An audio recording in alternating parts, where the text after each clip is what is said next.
Welcome back to another episode of Lifestyle After Five. Today we are going beyond the edge, and we're going to talk about how NASA brought back the Voyager 1 back from life from 15 billion, would it be, miles away. I got some questions. I don't know. This is remarkable and suspect all at the same time. But just imagine sending a command and then waiting almost 2 days to hear if it worked or not, which is really remarkable.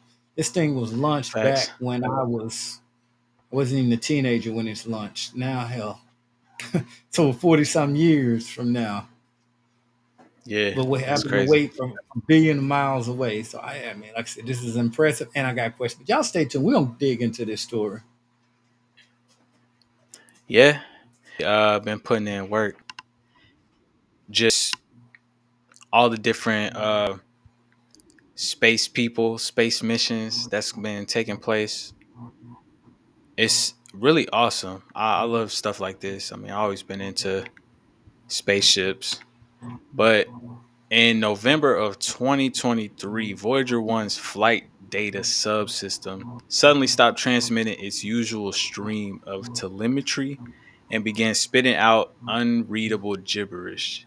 Engineers at JPL had no direct insight into what had failed. They only knew the probe was alive but silent on its health channels.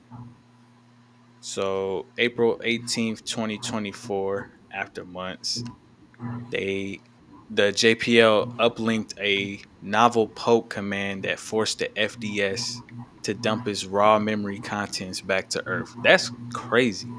So they sent a little signal out to it to kind of just override it, and now it's just sending everything back to Earth in 22 and a half hour one-way readout pinpointed a single failed memory bank chip corrupting about 3% of the FDS RAM. So that's what was wrong with, and this thing is old. The fact that it's able to update from Earth as old as it is, I mean, that's some pretty futuristic engineering in its on its own. So over the next few weeks after this happens, where they pinpoint the failed memory bank chip, the engineers rewrote and redistributed affected code across healthy banks, restoring the engineering data mode without any physical repairs. So they sent a Bluetooth update from Earth to this machine and essentially fixed it. And they fixed a failed memory bank. So I'm pretty sure they just rerouted the memory to another one or just got rid of it altogether. But this is pretty crazy, man. I mean, they restored engineering data without any physical repairs, man. That's nuts. I mean, we got to get into this. Like I said, I don't know if it's believable. This is what we do on this show. I'm your host, Ali, and of course, my man, Lloyd Shoot. And we're going to get into this thing. We're going to go deeper. If you like this, like and subscribe and leave me your comments. Some, when I was doing Facts. research on this, is claiming bullshit. Some is saying, hey, this is remarkable. If this is remarkable, I got to drop a bomb for that. But Facts. it brings on new questions. So Mhm.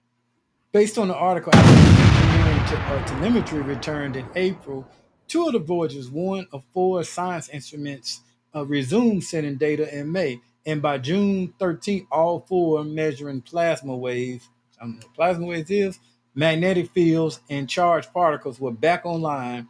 This marked the first time since the anomaly began that scientists could resume probing the interstellar medium. Now, I didn't get quite for how long it's been out, but to sit there and you've been working on something just floating through space, and it's over a light year away. Yeah. Yes. Do you That's the realize part the that's distance that we're amazing. working at? And that's the thing Yeah. that's really getting me. Do we realize the distance we're playing with? Over a billion miles away, you're sending Few signals. billion. Yeah. I mean, it said here that for decades, Voyager 1 has been our eyes only in the interstellar medium. This fix brought us precious science. And basically, Voyager 1's primary role thrusters were degrading, and hydrazine feed lines had clogged after decades of use. So we know it's been out there for a minute. But how did the It's lines get unclogged? That's just questions I have. And yeah, thrusters, yeah, I mean, well, you just don't, okay, send a because signal. they're degraded. Bam, it's kind of like your engine Yeah, in your car. My engine degrade. Bam, let's send a signal and upgrade it. It don't really work that way. Somebody yeah. may be smarter than me. To me, I don't know. This story really got me scratching my head on this one. Okay. So it says here, facing a year-long upgrade of Deep Space Station 43 in Canberra, which I believe is in Australia, engineers decided to revive an unused backup set of thrusters with a remote command. So the I guess when that's why I'm saying the engineering on this is futuristic because they set it up with backup thrusters and also too could send like an update to it from Earth, which is like you said, light year away. So that in itself is that's pretty crazy. Well, like you said, this story is this is interesting stuff for all the people watching. So on March 20th, they flipped heater circuits that had been dormant since the early 1980s, melting the residue and restoring fuel flow. Oh, so right now I'm breaking it down to you how they fixed it. 46 hours later, telemetry confirmed the heaters and thrusters were active. Another miracle saved for the probe. That's nuts. 48 years. That's 1 year younger than me. I was born when this thing was launched, pretty much. Well, that's just I was a year when this thing was launched. To think after Baby 48 years Ali, in man. space, I know a switch flip thousands of times thinner than a human hair saved the mission. Yep. What now, why does this even matter? Well, they're saying that these feats showcase NASA's growing powers in the deep space maintenance, pioneering techniques that will unpin future interstellar missions. With this instrument back online, Voyager 1 can continue mapping the boundary between solar and interstellar influences. Power and components will eventually fade, but extra months of operation yield invaluable signs. Yeah, so for all my engineers out there, lock in. They're gonna be looking for people like y'all. Definitely making more futuristic stuff like this, because just the fact that they was thinking this far ahead 48 years ago to be able to do maintenance on it from Earth, essentially doing like Bluetooth remotely. So Voyager's journey reminds us with ingenuity and grit. Even the oldest tech can teach us what lies beyond, which is basically what I've been alluding to with the fact that the engineers just so ahead with this one. But um, some things to think about is how did the engineers know what was wrong? My You know, question. yeah.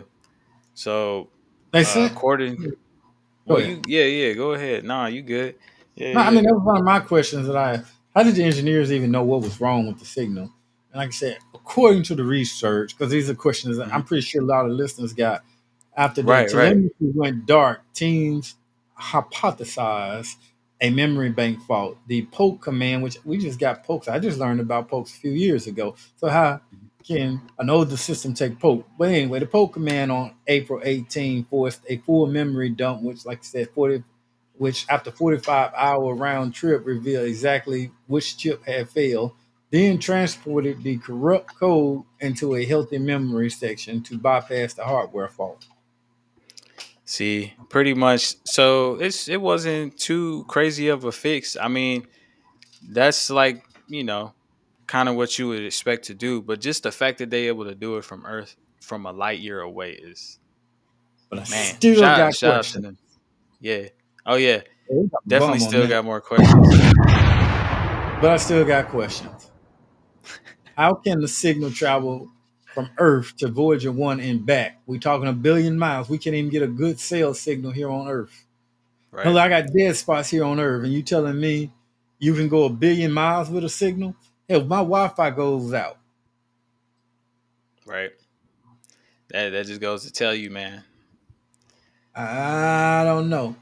But according to them, Voyager 1 is over 15 billion miles fit.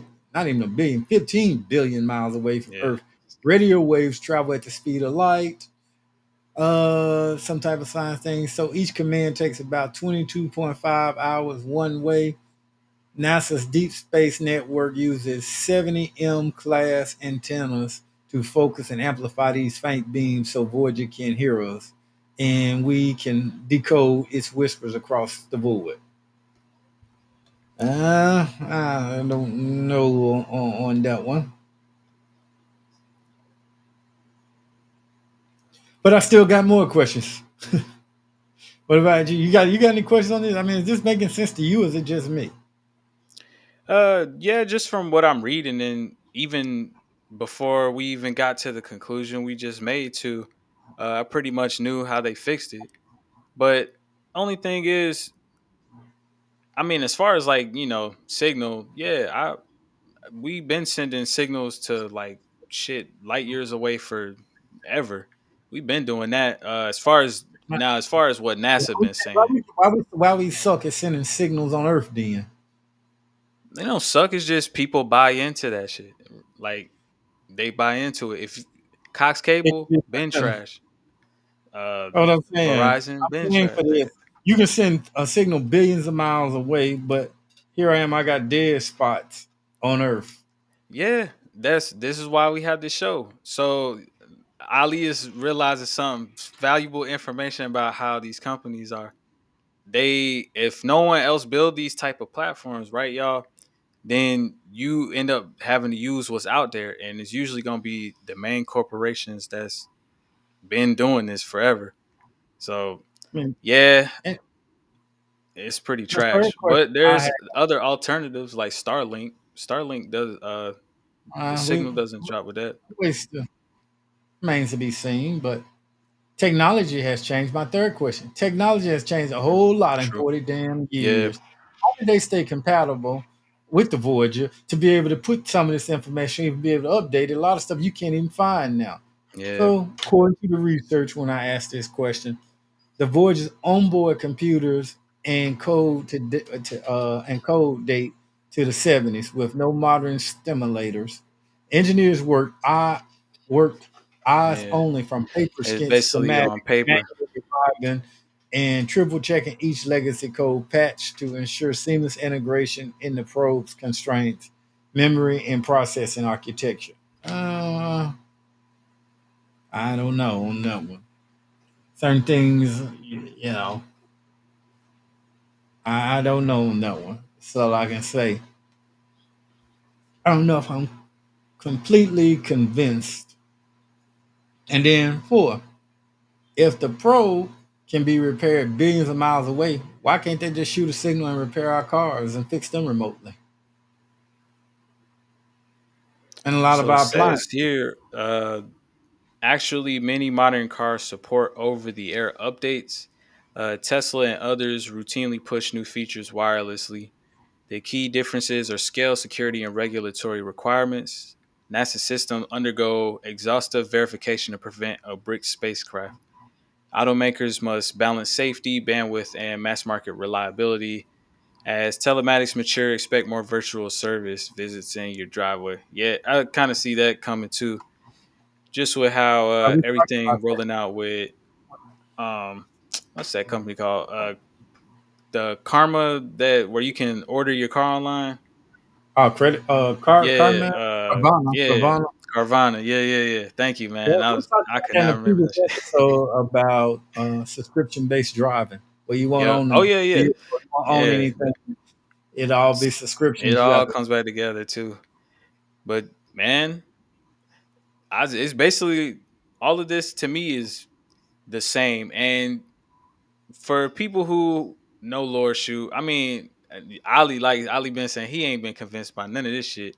And y'all already know I don't believe nothing that come out from if NASA say they doing it, I don't believe none of that shit. So Uh, this was interesting to read about though. But I mean, the fact that I'm able to figure out how they fixed it before we even got to the end was crazy. So it is Smart. kind of cool. Yeah. It's just We cool like. how the engineers when they built this shit, it was like so ahead, bro. Like You said Futurism. they were doing Future eyes only thinking. schematics, bro. Paper schematics. That's like Yep. genius level shit, man. That's the futurism, preparing for the future. If you liked this Yeah. episode, don't forget to like and subscribe. We appreciate the love that we've been getting lately. You tracking, staying with us. But that is it for this week's voyage into the unknown. If you love this story, like I said, share it, give us a review, give us some comments what you think. I'm not convinced. I don't know if I'm 100% believe. I'm not going to say it's Right. false. I'm just saying I'm not completely sold. Yeah, man. It's just funny, man, reading stuff like this. But y'all tell us what y'all think for real about this. And do y'all believe that NASA fixed this satellite, 48-year-old satellite? But until next time, y'all, it's Lord Shu, it's Ali. We out.